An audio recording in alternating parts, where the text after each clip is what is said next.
Well, you want a job? Show them your score. Nearly 50% of all companies are checking credit scores before offering jobs, but now a handful of states are cracking down. Dave Ramsey says it's about time.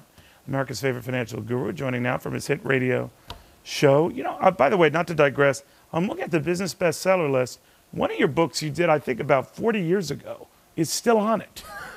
Holy Toledo. It's good to have you, Dave.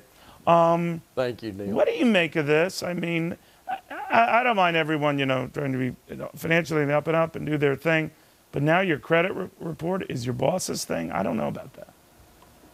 Well, I think it's normal to check credit in some positions. If you're going to work in banking or you're going to get a securities license or an insurance license, things like that where you're touching and handling other people's money, checking someone's credit would be good. Some situations where you have to get bonded, you're going to check their credit. But measuring their FICO score against their character, it's just not that accurate. Is there a parallel? It's not a good because indicator. Some say there is. They've researched this and say that if you've got a slippery score, you might be a slippery person. Well, you might be, but you might not be. For instance, my credit score is 0. I don't have one because I haven't borrowed money in years, and the only way you can have a FICO score is to borrow money. It's not an indication that you somehow are wealthy or that you've handled money well. It's an indication that you've borrowed money and paid it back often. And the higher your score means you've been playing kissy face with the bank a lot. That's all it means. It means you are addicted to debt. And so, I'm not impressed, honestly, if you have an 800 FICO score. I worry about your judgment. And so I don't check FICO scores. By that math, then you needn't worry about me. So I feel delighted about that.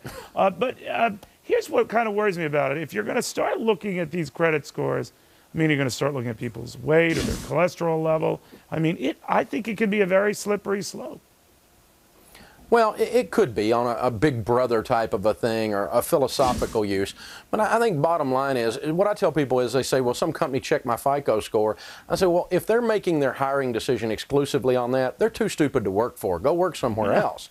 Because really, that's a bad analysis of how to hire someone. We hired 60 people last year. We did not analyze whether to hire someone based on that.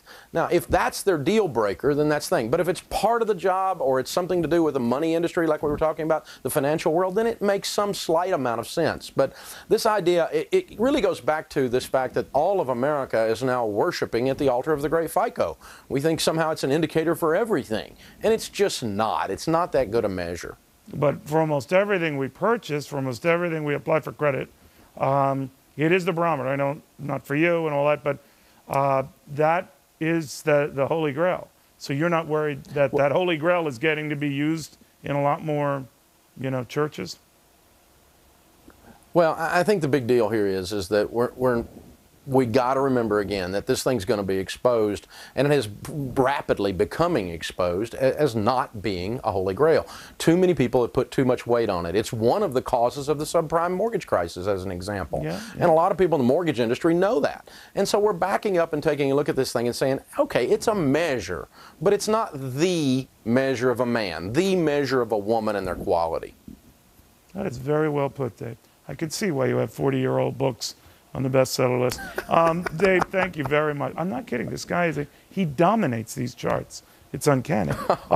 Thank you, my friend. Neil. Dave Ramsey. Meantime,